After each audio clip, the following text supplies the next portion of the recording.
आज हम बात करने जा रहे हैं फाइनेंशियली प्लानिंग के पर। क्या आप अपना लाइफ में पैसा तो सेव कर रहे हैं, लेकिन जरूरत के टाइम पर जब हम निकालते हैं वो कम हो जाता है, उतना नहीं आ पाता है जितना हमको चाहिए, या फिर हम लोग बीच बीच में उसको निकालते रहते हैं, वो एक्चुअली जितना बनना चाहिए उतना बन नहीं पाता है। तो ये वीडियो आपके लिए है। हाय फ्रेंड, मेरा नाम ओम प्रसाद मिश्रा है। मैं एक सर्टिफाइड फाइनेंशियल प्लानर हूं। पिछले 14 सालों से हमने 1000 से ज्यादा फैमिली को फाइनेंशियली फ्रीडम प्रोवाइड करते हुए आ रहे हैं।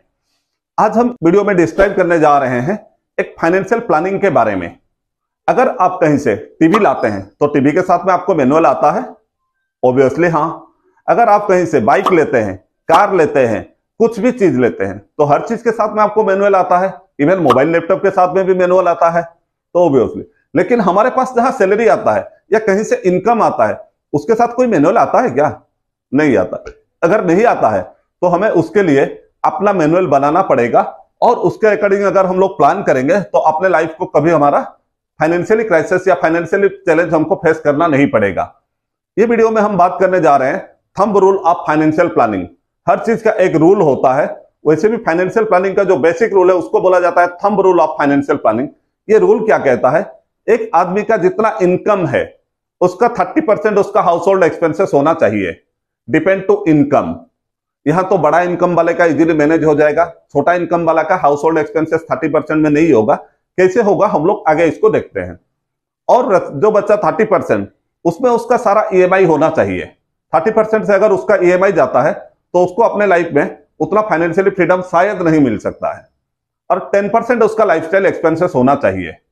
अगर ये तीनों चीज को हम लोग देखेंगे तो ये तीनों आया 70%।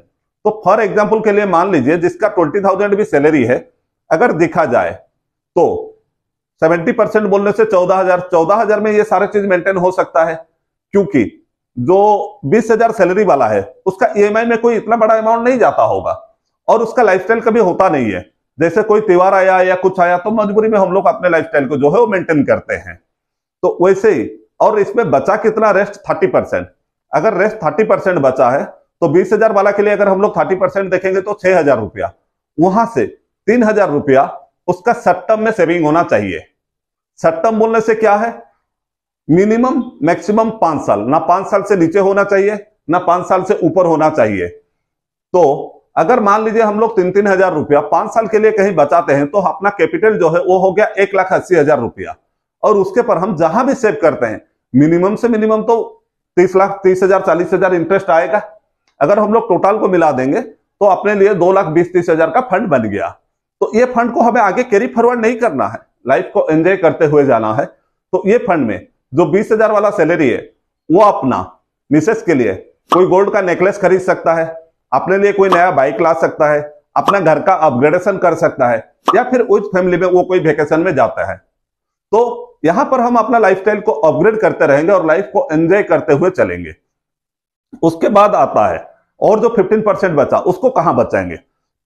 वो पैसा सेव होगा अपने लॉन्ग टर्म में। लॉन्ग टर्म का डेफिनेशन क्या है? जैसे शॉर्ट टर्म का 5 साल रहा तो लॉन्ग टर्म का क्या हो सकता है? तो लॉन्ग टर्म का डेफिनेशन है मिनिमम 15 साल और मैक्सिमम 35 साल, डिपेंड टू नीड। अगर इसी चीज को अगर एक कैलकुलेशन से हम लोग देखेंगे, अगर मान लीजिए कोई महीने का 3,000 रुपया बचा रहा है और अगर वो 20 साल के लिए बचा रहा है तो उसका टोटल जो सेविंग अमाउंट है वो हो गया 7,60,000 रुपया। अगर 7,60,000 रुपया हम लोग 20 साल में कहीं पर भी सेव करते हैं, जो उसका जो रिटर्न आने वाला है वो ओबियसली हमें आके 15 लाख रुपया आएगा।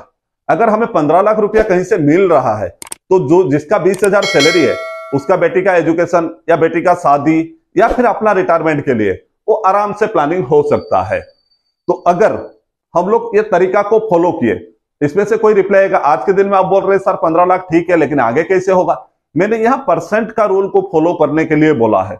अपना सैलरी जैसे जैसे इंक्रीज होगा हम लोग को परसेंट उसी हिसाब से मेंटेन करना पड़ेगा।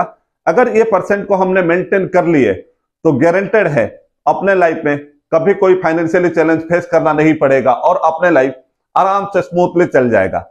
अगर फ्रेंड ये वीडियो आपको अच्छा लगा तो अपना फ्रेंड सर्किल में शेयर कीजिए और इसको सब्सक्राइब करना ना भूलें, क्योंकि हम कंटिन्यूअसली ऐसे आपको अबाउट फाइनेंशियल अवेयरनेस क्रिएट करते रहेंगे। Thank you.